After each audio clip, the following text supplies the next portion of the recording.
오늘은 예수님의 사람 6번째, 내 안에 계신 그리스도 첫 번째 말씀입니다. 내 안에 거하라, 나도 너희 안에 거하리라. 가지가 포도나무에 붙어있지 아니하면 스스로 열매를 맺을 수 없음 같이 너희도 내 안에 있지 아니하면 그러하니라.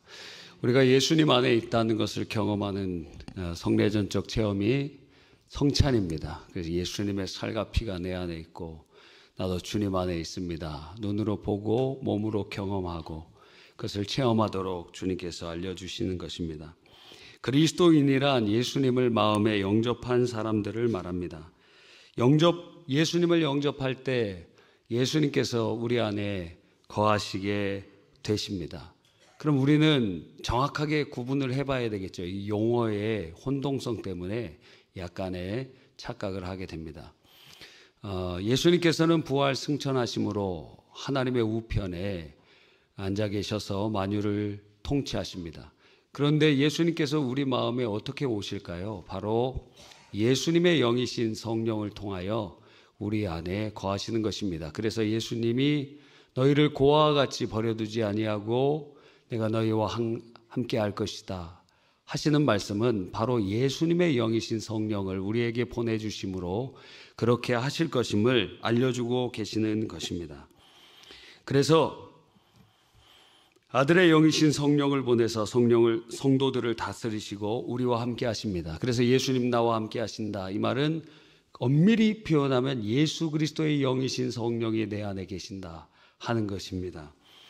예수님의 영이신 성령은 아버지의 영이라고도 칭해지기 때문에 어거스틴은 삼위일체를 표현할 때 성령은 고리와 같이 역할하신다. 성부와 성자의 고리로서 역사하시면서 아버지의 영이라고도 칭해지고 아들의 영이라고 칭해지므로 성령이 계심은 아버지가 함께 하심과 또 같고 아들이 함께 하심과 또 같다 하는 것입니다. 물론 성령의 인격이 다르시지만 삼위일체이시기 때문에 그렇게 표현할 수도 있다라는 것입니다. 그래서 좋은 소식 중에 좋은 소식, 복음 중에 복음은 바로 예수님께서 성령으로 우리와 함께 하신다는 것입니다. 그것이 바로 임마누엘, 하나님이 우리와 함께 계신다는 것입니다. 유기성 목사님이 이야기입니다. 아버지도 목사님이었고 할아버지도 목사님이셨습니다. 그래서 유기성 목사님 태어나자마자 집안 어른들이 목사로 서원했습니다. 그렇게 유기성 목사님은 어려서부터 교회에서 살았어요. 고등학교 때 중고등부 담당 전도사님이 고린도후서 13장 5절의 본문으로 한 설교를 통해서 충격을 받았습니다. 그 내용은 모든 그리스도인 안에 예수님이 계신다는 말씀이에요. 그런 말씀은 처음 들은 것입니다. 그래서 충격을 받았어요. 왜냐하면 자신 안에는 예수님이 계시지 않은 것 같았거든요. 예수님이 내 안에 계시는가? 안 계신 것 같거든요. 그래서 예배 후에 전도사님과 상담을 했습니다. 정말 제 안에도 예수님이 계십니까? 전도사님의 대답은 정말 계시다는 것입니다. 순간 그 목사님은 갈등을 했습니다. 제 안에 예수님이 안 계신 것 같은데 솔직하게 말했다간 목사들이 예수 믿지 않는다는 말로 들을 것 같아서 두려웠다는 거예요. 그래서 그렇군요 하고 믿는 척하고 그냥 돌아왔다는 거예요. 그런데 마음속에는 예수님이 안 계신 것 같아요. 예수님 계시면은 내 마음에 천국이 이루어지고 예수님이 계시면은 평강이 넘치고 예수님이 계시면은 막 능력의 역사가 일어나고 그래야 되지 않을까? 그렇지는 않았다는 거예요. 어려울 때도 있고 힘들고 그 예수님이 잘 느껴지지도 않고 그래요. 만약에 여러분이 예수님 제 안에 계십니다 하는 것을 어떻게 확인할 수 있을까요? 예수님이 성령으로 우리 안에 임재하신 증거는 몇 가지를 살펴보면 됩니다. 첫째, 예수 그리스도가 나를 위하여 나를 죄와 사망과 저주와 지옥 권세에서 구원하시기 위하여 몸짓고 피 흘려 죽으시고 부활하신 것이 믿어진다. 그러면 여러분에게 예수님의 영 성령께서 함께 계시는 것입니다. 성령이 계시지 않으면 믿어지지 않습니다. 아무리 우리가 복음을 듣는다 한들 성령으로 거듭나지 않고는 하나님의 나라를 볼 수도 없고 들을 수도 없고 들어갈 수도 없습니다. 그래서 성령으로 거듭나지 않은 사람은 예수님을 믿어지지 않아요. 천국과 지옥이 우스운 얘기입니다. 그래서 이 자리에도 가정 종교로 교회에 온 성도들이 있습니까? 여기 지금 찬양단 이렇게 찬양 부르고 춤도 추고 뭐 반주도 하고, 근데 가정 종교 생활하는 사람이 있을지도 모르는 거예요. 그런 사람들은 그런 사람들을 위하여 준비된 것이 불타는 지옥이라는 것입니다. 그냥 와서 가정 종교인으로 그렇게 생활하는 거예요. 우리 교회는 한 명도 그런 사람이 없기를 바랍니다. 예수님이 안 믿어지고도 그렇게 생활할 수 있습니다. 예수님 안 믿어지고도 믿는 척할 수 있어요. 그러나 오늘 저녁 예배까지 오신 여러분들 가운데서 다 아마도 예수님을 나의 주 나의 하나님으로 영접했을 것입니다. 제 팔을 왜 붙잡냐면 가려워서 그래요. 뭐가 물었나 봅니다. 가을이라서 피부가 건조해서 그런 것 같아요. 자, 왜 이렇게 설명하냐면 이런 것도 다 신경 쓰는 사람이 있어요. 저 왜 이렇게 잡지? 저게 왜 그렇게 신경 쓰는, 설명을 해줘야 돼. 여러분, 그래서 예수님이 믿어진다면 성령님이 우리 안에 계시는 거예요. 그리고 하나님이 아버지라고 불러진다. 그러면 그 사람은 성령이 거하시는 것입니다. 성령의 역사가 아니고는 예수님이 안 믿어지고 성령의 역사가 아니고는 하나님을 아버지라고 부를 수 없습니다. 주님이 믿어진다면 주님께서 내 안에 계시는 것입니다. 그것을 말씀이 보장하시고 성령이 보장하세요. 로마서 10장 9절로 10절에 네가 만일 내 입으로 예수를 주로 시인하며 또 하나님께서 그를 죽은 자 가운데서 살리신 것을 네 마음에 믿으면 구원을 받으리라. 사람이 마음으로 믿어 의에 이르고 입으로 시인하여 구원에 이르느니라. 하나님의 말씀입니다. 하나님의 말씀이 우리의 구원 또 주님께서 우리 안에 계시는 것을 확증하고, 또 에베소서 4장 30절에 보니까 하나님의 성령을 근심하게 하지 말라. 그 안에서 너희가 구원의 날까지 인치심을 받았느니라. 성령으로 구원의 도장을, 성령이 우리의 구원의 도장이 되신다는 거예요. 고린도후서 1장 21절로 22절에 우리를 너희와 함께 그리스도 안에서 견고케 하시고 우리에게 기름을 부으신 이는 하나님이시니 저가 또한 우리를 인치시고 보증으로 성령을 우리 마음에 주셨느니라. 그래서 성령께서 우리 안에 거하시는 것, 예수님이 믿어지고 하나님 아버지라고 부르면 여러분 안에 성령이 계시고 성령은 우리의 구원의 인친표예요. 성령이 계시다는 것은 예수님이 우리와 함께 계심과 마찬가지라는 것입니다. 그것을 성경이 보장하고 성령의 현상으로 우리 안에 보증하고 있다는 것입니다. 그런데 왜 우리가 예수님이 성령으로 우리와 함께 계시다는 것이 실제적으로 느껴지지 않는가? 2004년 북경 코스타에서 어떤 목사님이 이런 얘기를 했대요. 성도들이 천국에 가서 예수님을 만나면 어떻게 인사할 것인가? 대부분 이렇게 인사할 것이라는 거예요. 여러분이 예수님을 만나면 어떻게 인사하시겠습니까? 근데 그 목사님은 이렇게 얘기합니다. 말씀 많이 들었습니다.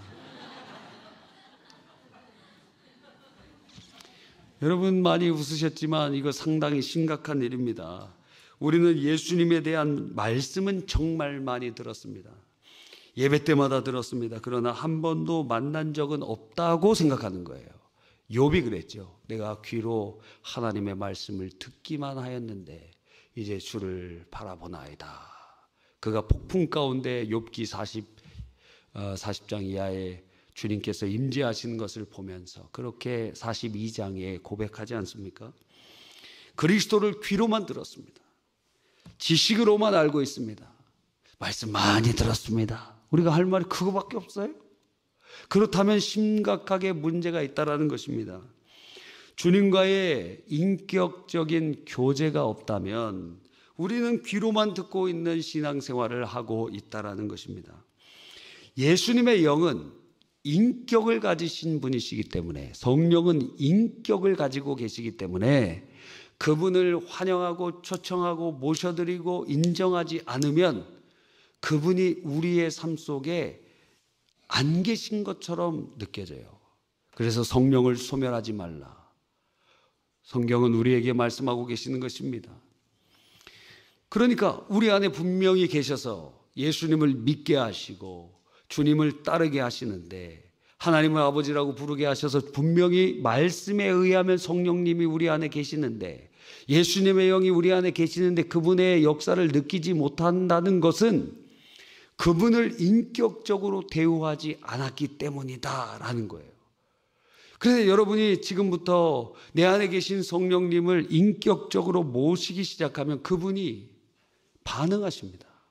그분이 말씀하십니다. 그분이 역사하십니다. 그분이 은혜를 내려주시는 것입니다.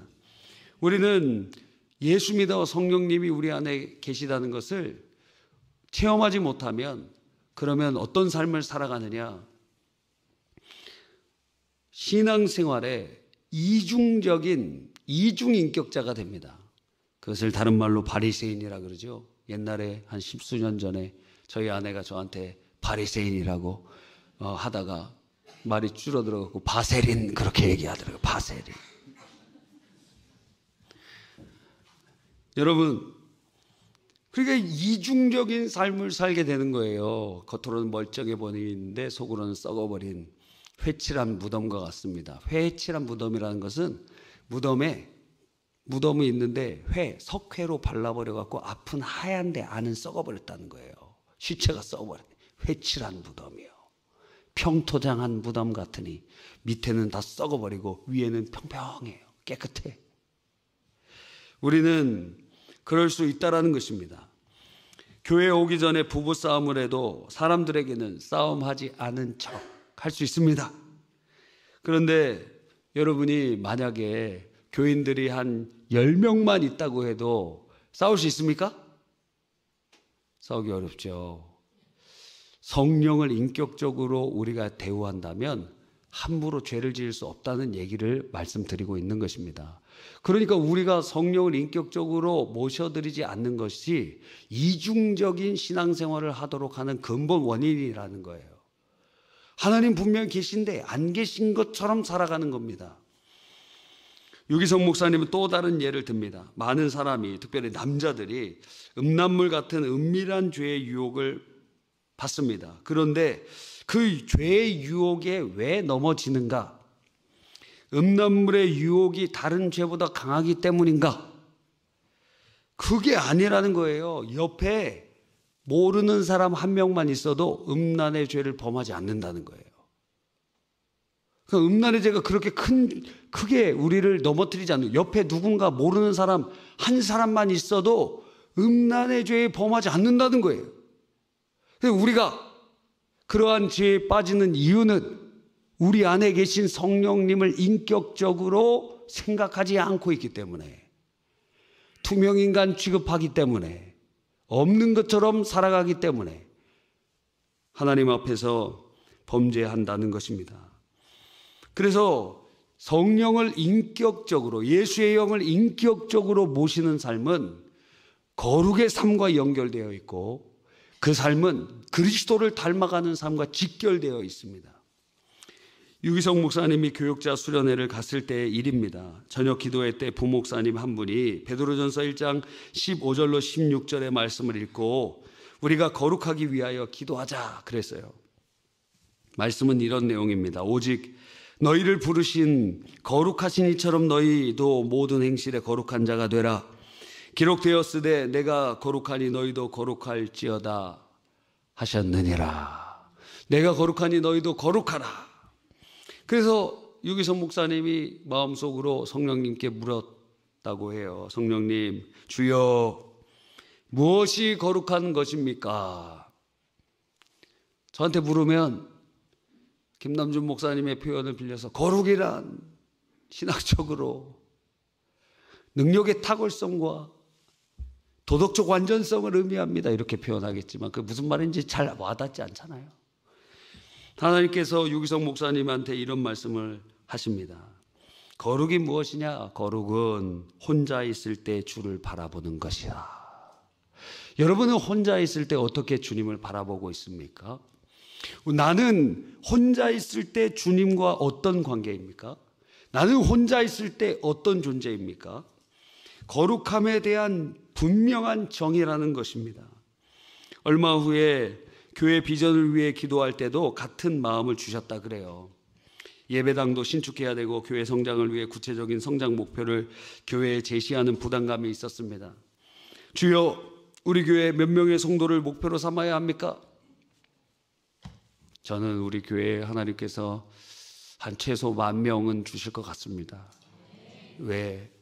전 세계 미전도 종족 복음화를 위해서 우리가 힘을 다하고 100개의 세수식반을 하기 위해서는 600명이 넘는 그 전도자들이 양성이 돼야 되고, 그리고 하나님의 큰 일을 감당하기 위해서는 한 10,000명 정도의 하나님의 군대들이 준비돼야 되는 것이 그냥 알아지더라고요. 우리 교회가 지금 저에게 주신 비전과 그런 생각들을 지금 하고 있는 교회가 세중앙 황덕용 목사님 심호하신 세중앙 교회거든요. 가보니까 그 바라고 생각하고 있는 모든 것들이 거긴 지금 이루어지고 있더라고요. 그 보니까 한 10,000명 정도 되더라고요. 그래서 하나님께서 이렇게 복을 주시겠구나, 하나님의 군대를 세우시겠구나 하는 생각이 들었습니다. 여러분 큰 상관이 없는 것처럼 얘기하세요. 예. 10,000명이 되든 10만 명이 되든 같은 천국 가는 겁니다. 큰 상관은 없지만 하나님께서 큰 일을 이루어 가실 줄 믿습니다. 그런데 그래서 이 목사님이 주여, 우리 교회는 몇 명의 성도를 목표로 삼아야 합니까? 그때 주님께서 이런 말씀을 또 주셨대요. 내가 원하는 것은 네가 혼자 있을 때 나를 바라보는 목사가 되는 것이다. 10,000명 되고 10만 명 되고 그거는 성도들이 많아지는 건데, 근데 너는 혼자 있을 때 나를 어떻게 바라보느냐? 네가 혼자 있을 때 나를 바라보는 목사가 되는 것이다. 그래서 진짜 거룩한 삶을 살아갈 때, 혼자 있을 때 하나님 앞에 어떻게 서 있는가? 많은 분들이 사람의 눈만 피하면 아무도 보지 않는 줄 안다는 거예요. 그래서 보는 사람만 없으면 별의별 말과 행동을 다 한다고 합니다. 그렇죠. 우리도 뒤에서 얘기를 잘하잖아요. 잠언서에 보니까 남의 말하는 것은 별식과 같아서 뱃속으로 그냥 막 꿀떡꿀떡 넘어간다는 거예요. 남의 말하는 거. 여러분, 예수님을 구주로 영접한 사람 안에는 예수님의 영 성령님이 계십니다. 이 사실을 진짜 인정하는 사람, 그 성령님을 인격적으로 대우하는 사람은 바로 거룩한 삶을 살 수 있고, 이중적인 삶이 아니라 주의 말씀 안에 일치된 삶을 살아가게 되는 것입니다. 요셉이 그랬죠.